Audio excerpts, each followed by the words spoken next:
Boa noite a todos, sejam todos bem-vindos. Vamos dar início à nossa palestra da noite de hoje. Vamos pedir a Cristiane para fazer a leitura de preparação do ambiente. Vida e coragem. Ninguém consegue evoluir e elevar-se sem a coragem de aceitar-se, tal qual é para fazer o melhor de si. De certo, os que nunca erraram e nunca sofreram estão ainda na estaca zero em matéria de experiência. Nenhum avanço se faz e nem se fará sem riscos. Pessimismo é impedimento de criação voluntária. Receio de sacrifício, em se tratando de fazer o melhor, é atraso na marcha. Trabalhar servindo é participar, e participar é viver corajosamente. Todos os que preservam demasiado contra obstáculos e provações acabam fugindo às tarefas que lhes compete desenvolver. Quem colabora na construção da felicidade geral não se agasta com a visita da injúria. Sem coragem de sermos o que somos, laborando para cumprir o dever que a vida nos atribui, não encontraremos progresso e nem apresentaremos utilidade para ninguém. André Luiz, médium Chico Xavier. Que assim seja. Para fazer a prece inicial, convidamos Vera. Boa noite. Vamos fechar os olhos e elevar o nosso pensamento ao Mestre Jesus. Que Ele possa trazer a vocês todas as bênçãos radiosas, que vocês possam sair daqui fluidificado, revigorado, e possa levar tudo aquilo que viesse em busca com a graça de Deus e de Nossa Senhora, que com seu manto sagrado divino e os mentores de luz espirituais dessa casa possam envolvê-los todos, que possam sair daqui revigorado, com muita paz, com muita luz, e que nessa nossa aula de hoje possa nos trazer grandes luzes e que possam sair daqui bem revigorado e fortificado. Em nome de Deus e de Maria Santíssima, que assim seja e assim será, se Deus quiser. Que assim seja e assim será. Então, vamos dar início à palestra da noite de hoje com o tema Cremação. E o palestrante é Paulo Padilha. O nosso tema de reflexão na noite de hoje, ele é, às vezes, ponto de questionamento por parte de pessoas que chegam à casa espírita querendo saber qual é a visão espírita acerca da cremação dos corpos no momento da morte. E a doutrina espírita, então, nos convida a refletir sobre algumas nuances, algumas situações que se tornam importantes para decisões de nossa parte em relação a esse assunto. Por quê? Porque isso tem a ver com o momento da nossa viagem. O que é que acontece quando aportamos a grande estação para a despedida deste plano físico em demanda do retorno à vida espiritual? O que é que nos aguarda? Quais fenômenos nos envolvem? Quais sensações podem nos caracterizar neste momento? Naturalmente que quando refletimos sobre isso, não estamos desejando a desencarnação apressada de ninguém.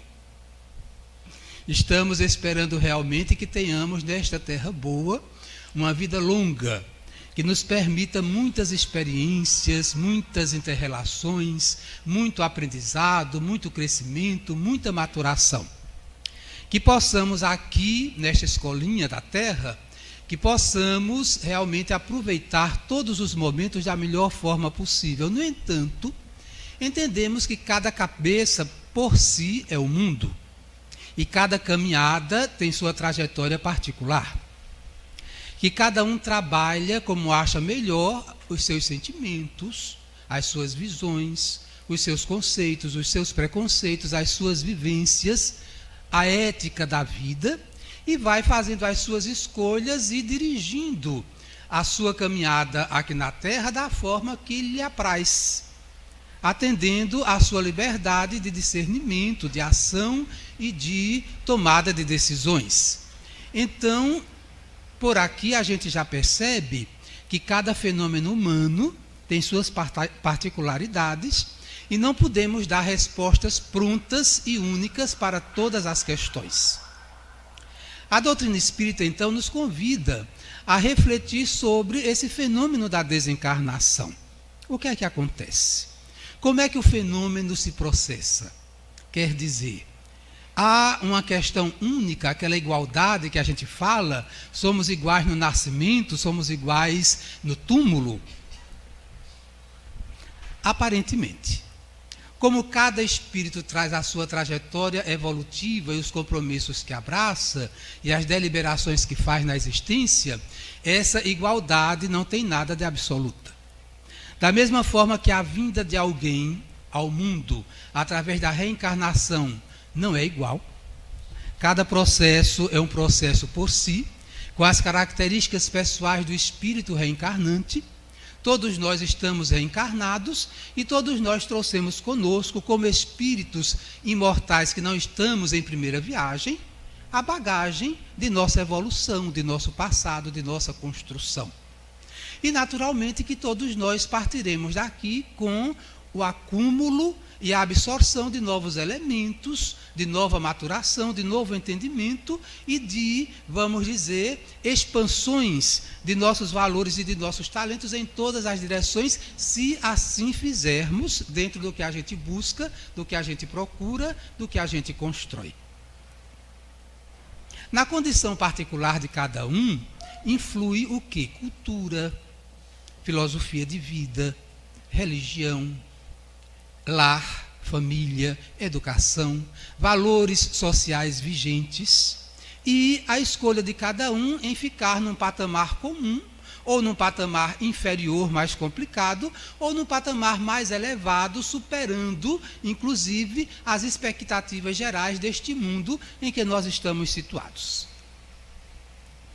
Na palestra passada, o nosso irmão Porangaba falou sobre as características dos espíritos, não foi? Características que nós vimos a riqueza das paisagens. Como analisar cada um, cada manifestação, cada sentimento, cada característica, cada inteligência, cada valor moral, e a forma como essas coisas se processam, muitas vezes de forma verdadeira para aqueles que são amigos da verdade e outras vezes de forma, escondida, falaciosa, arrogante, petulante, pseudo-sábia. Mas também outros que são espíritos nobres, grandiosos, que quando vêm entrar em contato conosco, trazem as características dessa nobreza e dessa grandeza espiritual. Quem são os espíritos? Aqueles que já viveram no mundo como homens e mulheres e que desencarnaram através do fenômeno natural da morte.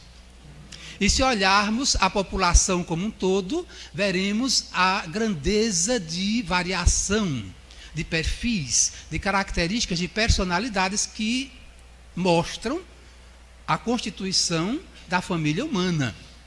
Então, se aqui temos essa variação toda de características pessoais, essas características nos acompanham no fenômeno do morrer. E nós preferimos, em doutrina espírita, chamar desencarnar. Sair da carne, deixar o corpo, deixar o mundo físico e mergulhar de novo nas experiências e continuidade da vida, no plano espiritual, que, como está no Livro dos Espíritos, é o plano primário, o plano permanente, o plano da vida incessante.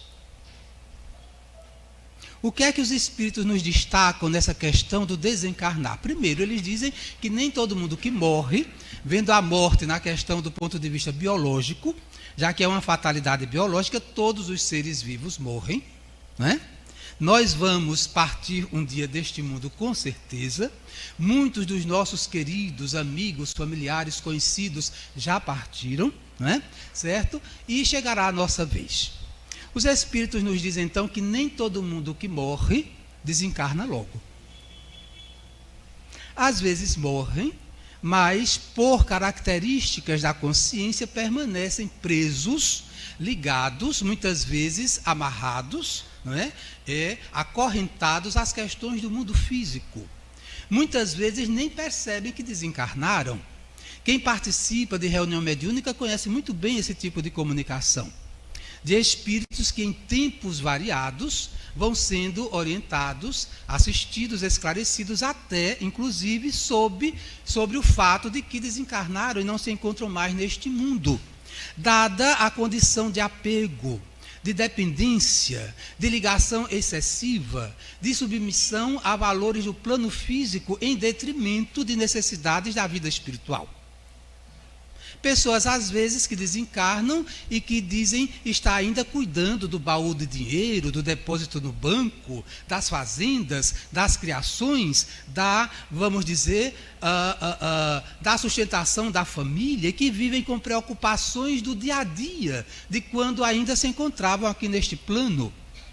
Para não falar naqueles outros que criam, vamos dizer, laços difíceis e pesados, de dependência do mundo físico, quando enveredam pela maldade, pela cupidez, pelos desvios da sensualidade, pela entrega ao imediatismo, ao consumismo, ao egoísmo, à dependência exclusiva dos valores transitórios, sem qualquer conotação mental de ordem espiritual ou de filosofia religiosa.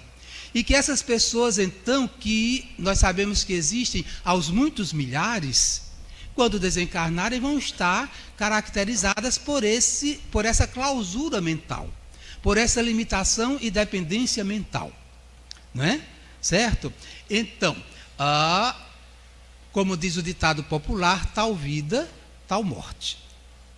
Então, a forma como nós vivemos aqui vai caracterizar exatamente o nosso passaporte de como chegaremos lá em nosso despertamento para a vida que continua.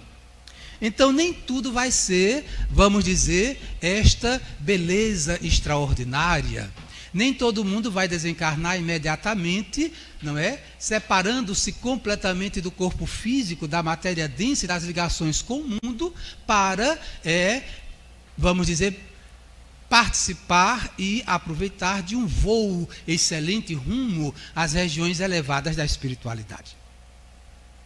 Os espíritos, então, nos chamam a atenção que muitos, dependendo do grau de desequilíbrio, de apego, de sensações que dizem mais respeito à vida física do que à vida espiritual, vão ficar num tempo mais ou menos prolongado, jungidos ao corpo que, vamos dizer, faceou a morte biológica, o processo biológico da morte, e vão sofrer as consequências transitórias desse apego.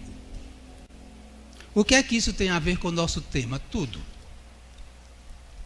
Porque refletir sobre a cremação, vamos dizer que vocês poderiam logo perguntar, mas na Índia, na China, no Paquistão, no Vietnã, naqueles países orientais, a prática da cremação de cadáveres já é uma coisa multimilenar. Então as pessoas morrem e, em grande maioria, não são enterradas, são levadas, né, nem ao forno crematório elegante e bonitinho que a gente tem aqui, mas aquelas fogueiras mesmo, acesas, não é? Onde o corpo é colocado para ser queimado. E aí nós temos que refletir que civilização oriental é uma, civilização ocidental é outra. As religiões orientais, não é? O confucionismo, o budismo, o hinduísmo, não é? E outras mais, elas são caracterizadas não de agora, mas de há muitos séculos, por um trabalho de educação, de mentalização, de formação do povo, em cima de quê? De meditações, de orações, de desapego. Os fundamentos dessa religião é que essa visão bem clara de que a matéria é pequena, é transitória, é menor, e que não se deve viver em função da matéria, mas em função de atingir o nirvana, um nível mental e espiritual elevado, superior, de plena libertação. Isso há séculos estruturando esses povos, essas culturas, essas religiões, o que tem, naturalmente, o efeito adequado a esse tipo de educação, a esse tipo de formação espiritual, existencial. Então, esses povos, eles não têm as características da nossa civilização ocidental. Eles têm essa formação voltada para a supremacia do espiritual sobre o físico e, consequentemente, o acumular pouco, o depender pouco, o submeter-se pouco, focalizando, visualizando muito mais a questão de sua libertação, dentro dos moldes filosóficos em que eles são estruturados. Nós não. O que é que acontece conosco? Nós temos uma civilização, uma cultura que cada vez mais estimula, se nós não tivermos cuidado, estimula o quê? O consumismo desenfreado, o apego aos bens materiais, o acúmulo de posses. Se a pessoa não tiver equilíbrio moral, inclusive os desvios para acumular o mais possível a revelia de qualquer honestidade, de qualquer visão ética superior, mais enobrecida, que quanto mais vier, melhor, quanto mais tiver, melhor, não é? Certo? E que vão vivendo de, vamos dizer, muitas vezes de fantasias, de coisas mais superficiais, de apegos e dependências de substâncias tóxicas, de substâncias químicas, né? E a submissão à sexualidade desvairada, transviada, à sensualidade, à cupidez, né? Claro que não é só isso. Não estou tendo uma visão pessimista da nossa civilização, mas só tentando fazer a diferença entre as duas realidades de estruturação mental, emocional. Então lá, a cremação não se torna a dificuldade que os espíritos chamam a atenção no caso de nós aqui na civilização ocidental.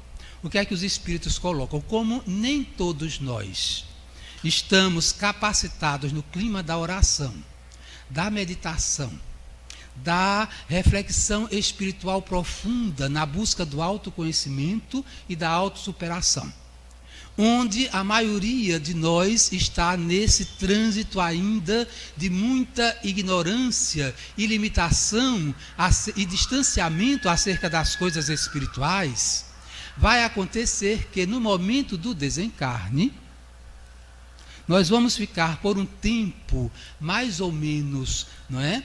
De uma duração mais ou menos variável, ligados ao corpo físico. Quando desencarnamos, não é imediato que nós abramos os olhos, já no segundo imediato já estejamos vendo parentes, amigos, benfeitores e condutores da vida espiritual superior. Não quer dizer que assim que a gente desencarna já vai ser levado para uma cidade como o nosso lar, né? Para a vivência espiritual que André Luiz nos mostra e nos descreve com tanta riqueza, com tanta beleza, com tantas maravilhas, não é? Não. Os espíritos dizem que se uma grande maioria é dependente desses valores muito ligados e muito dependentes da vida material, então que a desencarnação vai manter alguns vínculos durante algum tempo. Aí se pergunta, na visão espírita, como é que se vê a cremação como processo de atendimento à desencarnação? Levando em conta esses valores, os espíritos nos lembram que a cremação é um processo legítimo, que não tem como o espiritismo se colocar contra a cremação como se fosse uma coisa errada ou proibida. Mas, levando em conta a característica de apego que pode variar de um para o outro, eles aconselham que se evite sofrimentos desnecessários ao espírito desencarnante que esteja ligado de uma forma mais intensa ao corpo físico. E Emmanuel lembra que a nossa ciência ainda não tem instrumentos com sensibilidade suficiente para dizer quanto o espírito permanece ligado ao corpo após o instante efetivo da morte, ou seja, da parada cardíaca e da morte cerebral. Se tivéssemos esses instrumentos, poderíamos trabalhar cada caso de per si, mas não temos. Então nós temos de ter uma visão de conjunto. E se a cremação dos despojos pode causar em muita gente, dependendo do grau de dependência e de culpa, não é? Sofrimentos por causa da destruição imediata dos despojos, então que se evite. Se evite no seguinte sentido, não a cremação, mas a rapidez da cremação. Na visão espiritual, se alguém deseja ser cremado ou que algum parente seja cremado, a orientação é que o corpo físico seja mantido em câmara fria por um período de 72 horas. E que depois dessas 72 horas, a cremação pode ser efetuada sem maiores dores para o espírito. O que são essas dores? Repercussões das sensações físicas sobre o espírito que ainda não se desencarnou efetivamente. Ele pode, se estiver muito apegado ao corpo, sofrer muito com as dores da cremação. Por que o período de 72 horas? Porque os espíritos nos esclarecem o seguinte: 72 horas é o tempo habitual para que o espírito enfrente o fenômeno biológico da morte.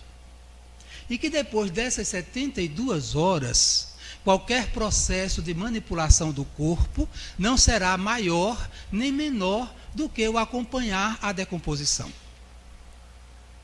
Então, que a interferência da cremação não causaria nenhuma sensação diferenciada do processo normal da decomposição do corpo físico, não é? E que a partir daí, então, a cremação pode ser efetuada com muita tranquilidade.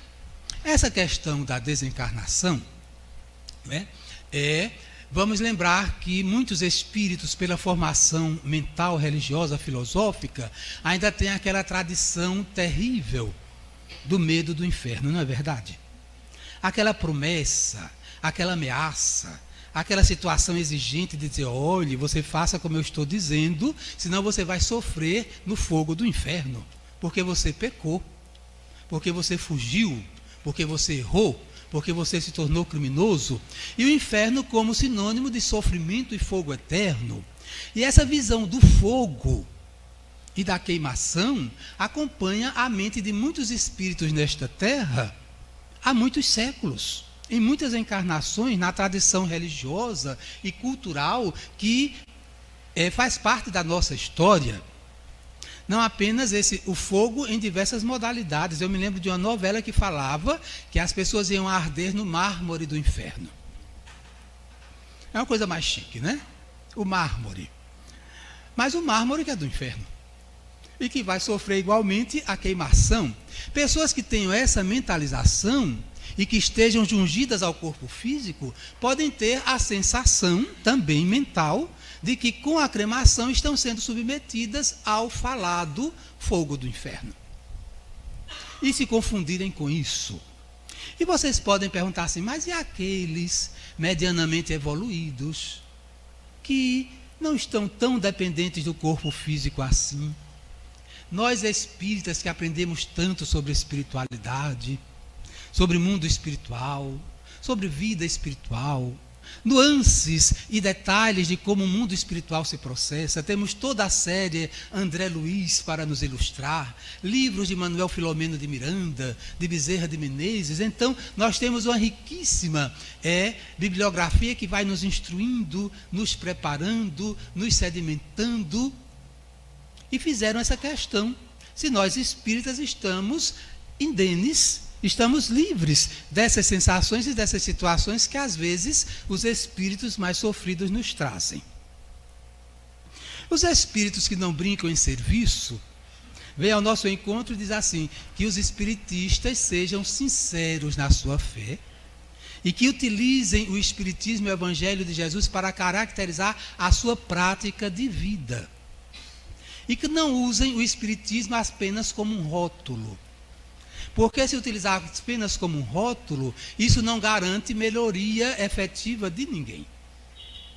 Então, que o que vai caracterizar a suavidade ou a dificuldade no processo da desencarnação é justamente a busca sincera da verdade, o equilíbrio moral, o coração puro, não no sentido de espírito puro, mas puro, ou seja, liberto de desejos maus, de malícia, maledicência, vamos dizer, discórdia e crueldade e crimes e coisas desse tipo. Então, de coração puro e de estrutura interior equilibrada e buscando todos os dias crescer nesse equilíbrio, nessa nobreza, na vivência do bem, da fraternidade, que isso sim é garantia de um bom desencarne.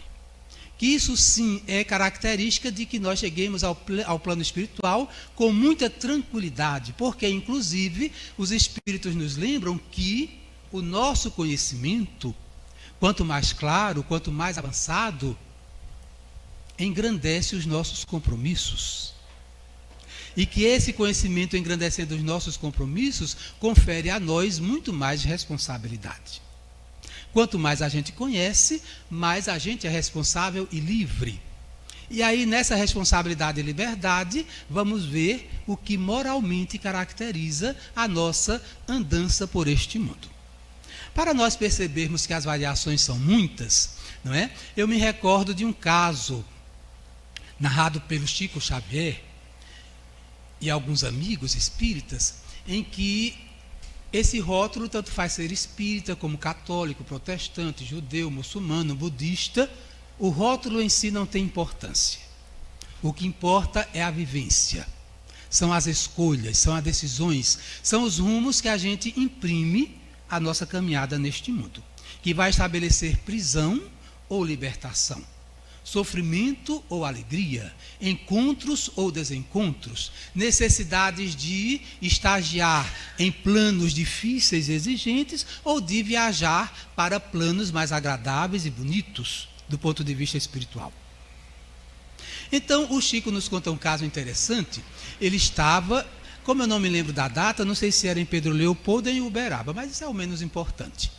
Ele estava no centro espírita, na reunião pública, não é? E nesse dia foi uma caravana de espíritas do Paraná, da Federação Espírita do Paraná. Aí foram lá, ou em Uberaba ou em Pedro Leopoldo, para conversarem com Chico, se encontrarem com ele, confraternizarem e, enfim, receber uma orientação. Dentro da caravana estava, à época, o presidente da Federação Espírita do Paraná. A reunião se prolonga, como era comum naquela época, vai até altas horas. Quando a reunião termina, que os paranaenses vão, não é, apertar as mãos e abraçar o Chico Xavier, ele olha para o presidente da Federação Espírita do Paraná e diz assim: sua mãe está aqui ao seu lado rindo, abraçando você e dizendo que está muito feliz com o nosso encontro. A reunião termina, altas horas da madrugada, eles retornam ao hotel, e quando chegam ao hotel, no caminho para o hotel, o presidente da Federação Espírita do Paraná conversa com os companheiros, dizendo: eu acho que o Chico estava muito cansado, por causa da reunião muito longa, ou então a velhice já está fazendo nele os seus efeitos. Porque eu saí de Curitiba e mamãe estava muitíssimo bem. E ele disse que viu mamãe, dando a entender que ela estava desencarnada ao meu lado, deve estar havendo algum equívoco. Quando ele chega ao hotel, o rapaz lá do balcão de atendimento diz: tem um recado para o senhor. E quando ele vai saber o recado, é que ligaram de Curitiba dizendo que a mãezinha dele havia desencarnado. Vejam que coisa. Havia desencarnado. E ele pergunta mais ou menos a que hora se deu isso. Foi numa hora próxima, pouco anterior ao aviso que o Chico deu que estava vendo a mãezinha dele. O que é que isso nos indica? Um desencarne que imediatamente implica em libertação efetiva, consciente, tranquila, equilibrada. A mãe deste senhor desencarnou E sabendo que a turma da federação tinha ido lá para Minas Gerais, imediatamente ela também viajou e se fez presente lúcida, tranquila, sem qualquer receio, sem qualquer medo, sem qualquer dor, sem qualquer limitação. Por quê? Por causa da vida operosa, digna, equilibrada, de uma vivência espírita sincera e legítima, que fez com que ela não tivesse quaisquer dificuldades no processo do desencarne. Isso pode acontecer conosco? Pode. Algum de nós pode desencarnar, inclusive juntos com os familiares, acompanhar o próprio enterro? Pode. Os fatos espíritas estão cheios dessas notícias. Acompanhar o próprio enterro e depois seguir em direção ao plano espiritual, pode visitar a casa, visitar os lares. Esse grau de facilidade ou dificuldade, de libertação ou de aprisionamento, depende exatamente do aprendizado espiritual e da vivência desse aprendizado na renovação e na condução da própria vida. Pode acontecer diferente. Muitas vezes não é uma coisa nem outra. Muitas vezes, por necessidade nossa, vamos dizer, nós adormecemos. Não estamos habilitados para esta visita como a genitora do presidente da Federação Espírita do Paraná, mas também não estaremos, tenho certeza disso, não estaremos na condição de espíritos cruéis, sanguinários, vingativos, terríveis, não é? Maléficos e desordenados do ponto de vista moral, do ponto de vista espiritual. Então eu sei que todos nós aqui estamos no esforço de acertar o passo. E esse esforço de acertar o passo, quanto mais legítimo, mais sincero, mais intenso, vai nos garantindo, não é, uma continuidade de vida relativamente tranquila e equilibrada, e a gente pode ser abençoado no momento do desencarne pela visita de amigos e benfeitores que vão nos dar a bênção do sono reparador.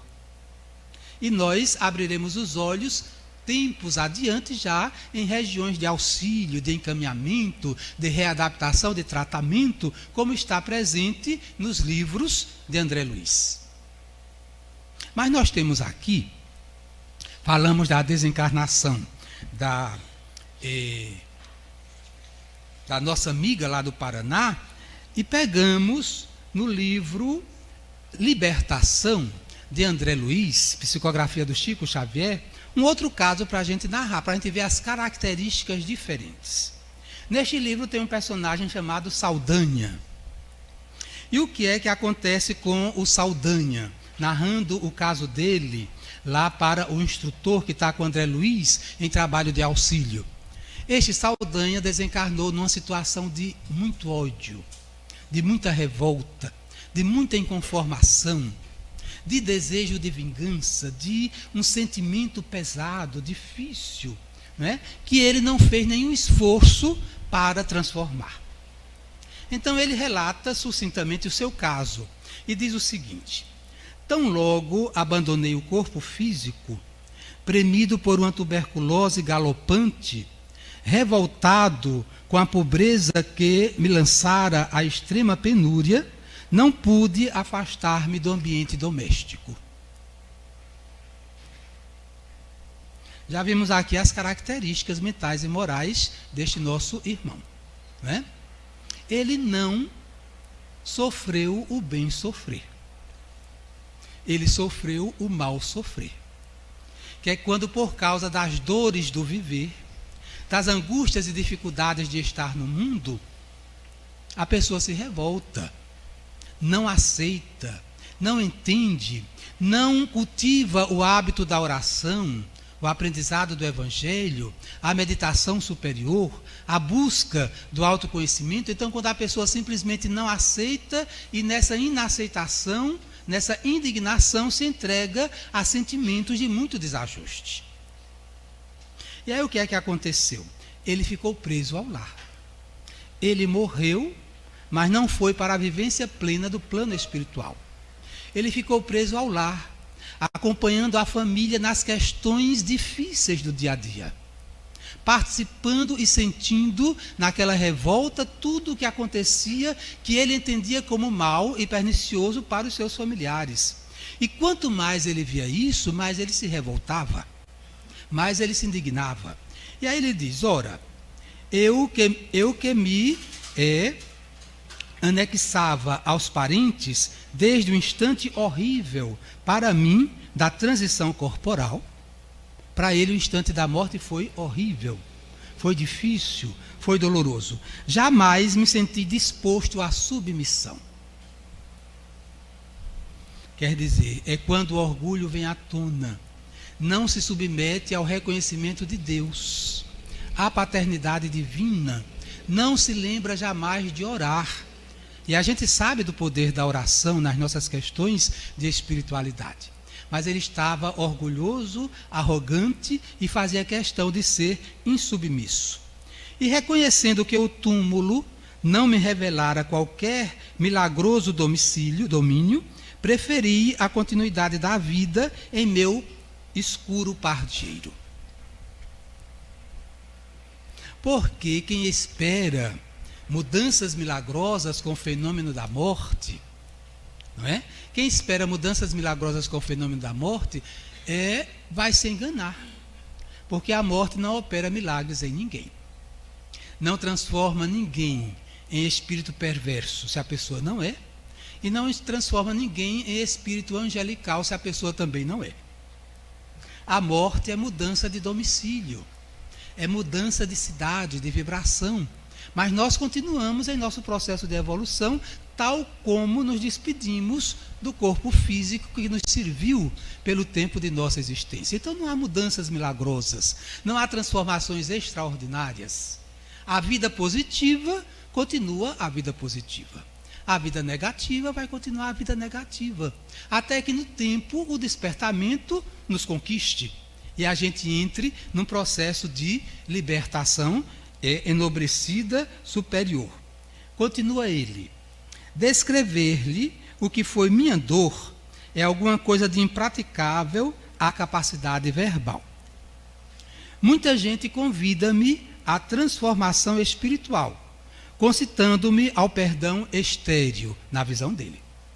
Concitando-me ao perdão estéril. Não aceito, porém, qualquer alvitre desse jaez.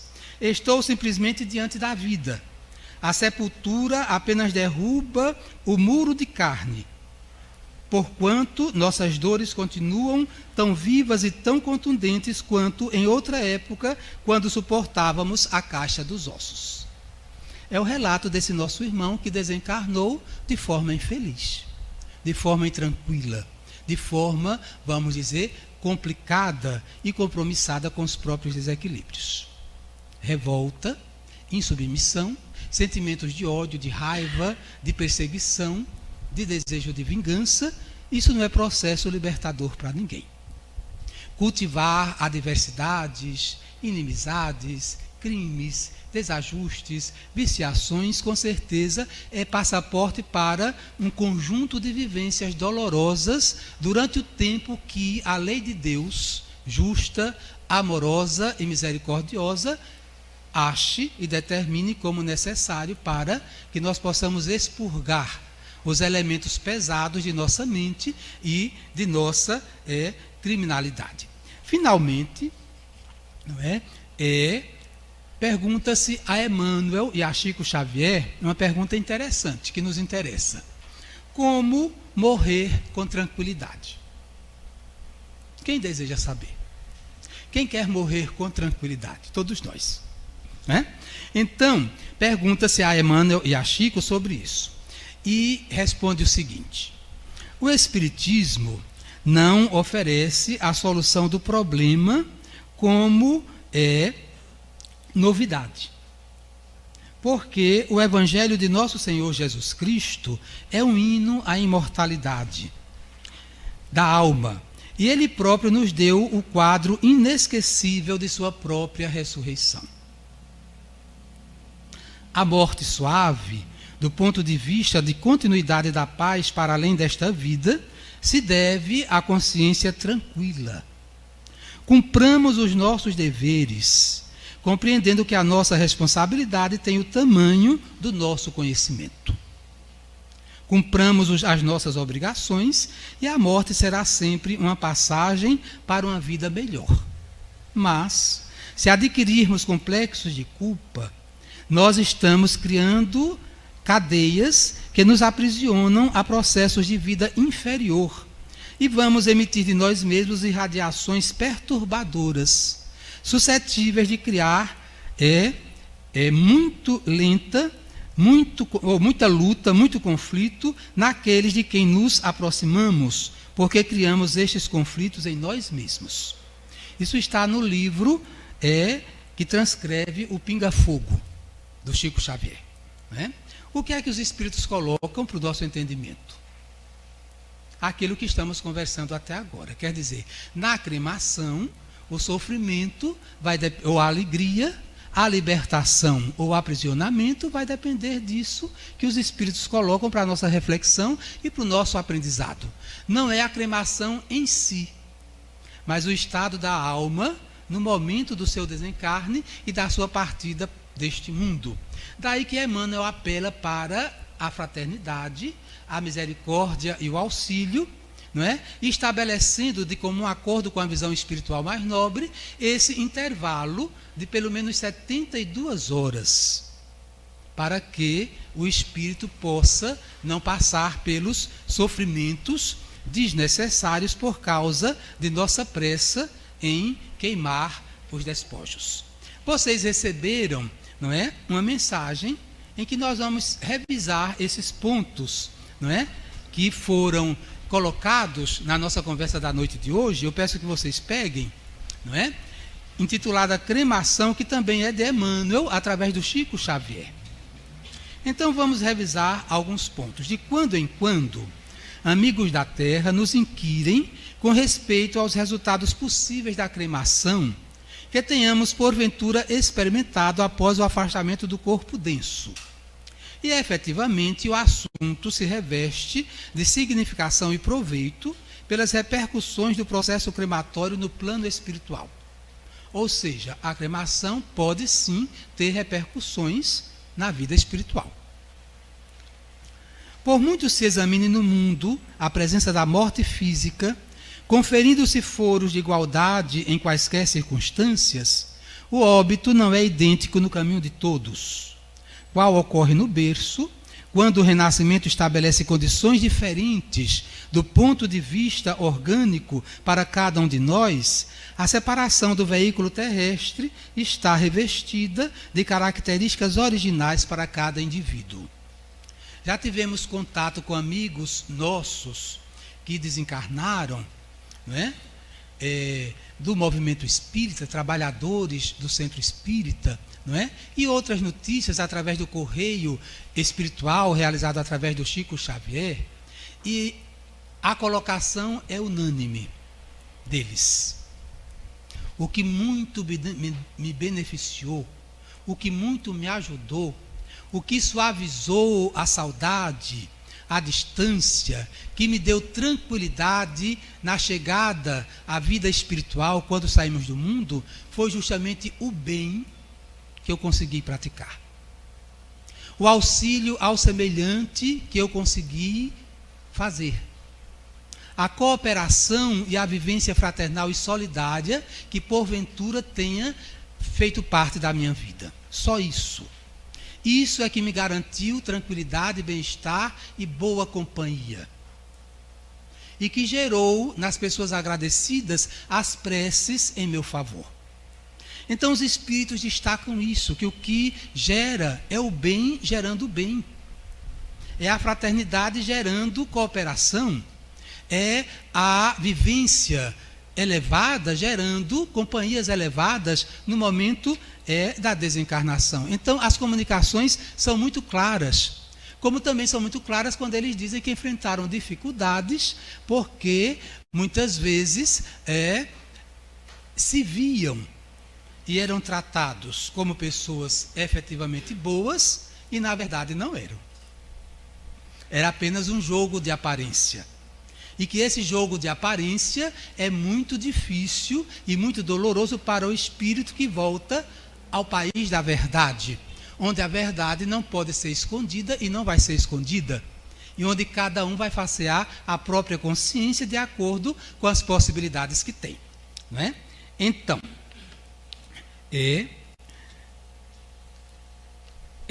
vamos ver. Além da existência comum na Terra, nem todas as criaturas se observam imediatamente exoneradas da inquietação e do trauma, da ansiedade ou do apego exagerado a si próprios. Temos companheiros que na desencarnação pelo fogo se liberam de improviso de qualquer conexão com os recursos que usufruíram na experiência material. Então pode acontecer que mesmo na cremação haja a libertação imediata. Quem não se lembra dos primeiros cristãos que eram levados às fogueiras? Do ponto de vista físico, é uma morte muito dolorosa, mas na visão espiritual daqueles trabalhadores sinceros do Evangelho, eles adormeciam. Muitas vezes, antes que o corpo atingisse o momento biológico final, com auxílio espiritual, eles já estavam desprendidos do corpo, suavizados, aliviados, abraçados e, quando necessário, adormecidos e encaminhados sem sofrerem qualquer consequência difícil da forma dolorosa que desencarnaram. No entanto, encontramos outros, e aí vem o detalhe de Emmanuel, em vasta maioria. Muitos se libertam imediatamente, mas dado o padrão espiritual da Terra, Emmanuel coloca, encontramos outros, em vasta maioria, que embora a lenta desencarnação progressiva que atravessaram, se reconhecem singularmente detidos nas impressões e laços da vida material, notadamente nas primeiras 50 horas que se seguem à derradeira parada cardíaca do carro fisiológico. Fácil observar em vista disso, que o período de espera no espaço razoável de 72 horas entre o enrijecimento do corpo físico e a cremação respectiva é tempo valioso para a generalidade de todos aqueles que se encontram em trânsito de uma vida para outra.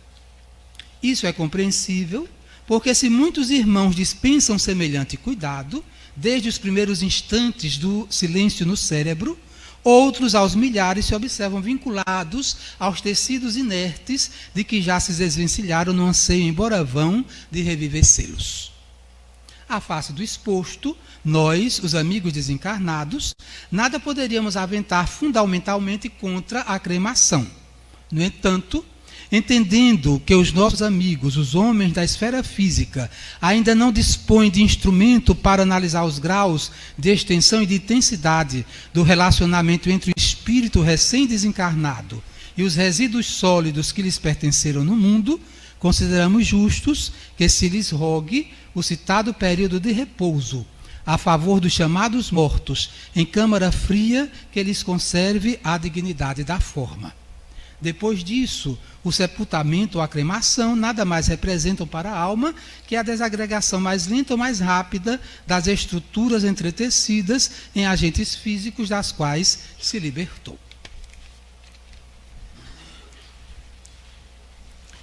Esses questionamentos envolvem, vamos dizer, as ideias novas, para ir fechando a nossa conversa de hoje. Por exemplo, já há um tema novo, que é a questão do congelamento de corpos, da busca de perpetuar a vida física, a criogenia, não é? Quer dizer, colocar o corpo físico em câmaras muito frias, não é? Com mais de 100 graus negativos, em ambiente de nitrogênio líquido, não é? Para que esperar que a ciência avance, a fim de que a pessoa depois possa retomar o corpo. Os espíritos não podem parar, e nem querem, e nem têm condição de parar a evolução. No entanto, nós podemos perceber que nesta visão de criogenia há um substrato materialista, não é verdade? Eu quero que meu corpo seja conservado, uma visão nova da mumificação do Egito. Conservar o corpo para que depois eu possa retomá-lo.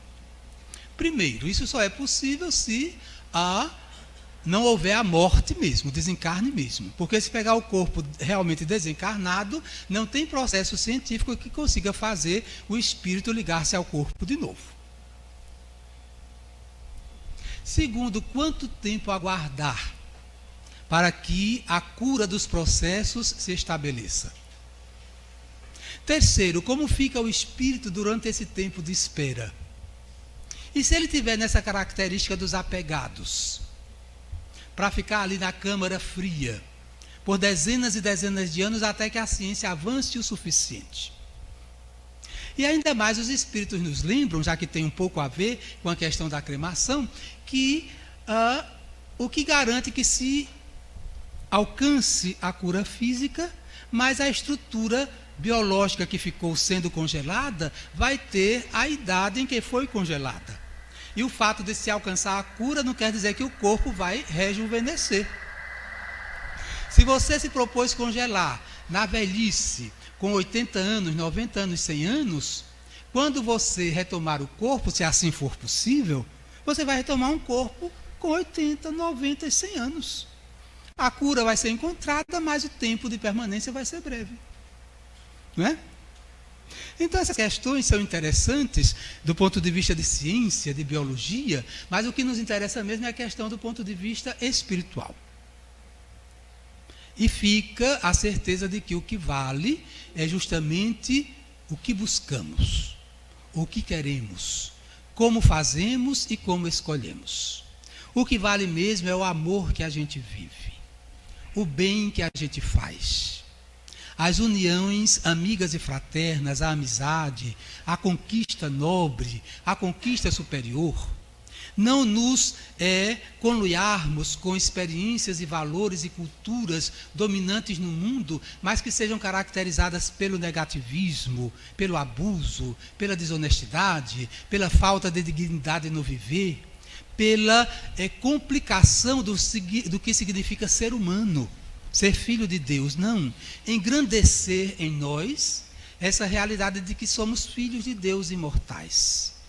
E que a roupagem física, o casulo físico que vai nos servir e está nos servindo no tempo em que aqui permanecemos, é uma coisa muito nobre, muito digna, muito importante, pelo qual devemos agradecer.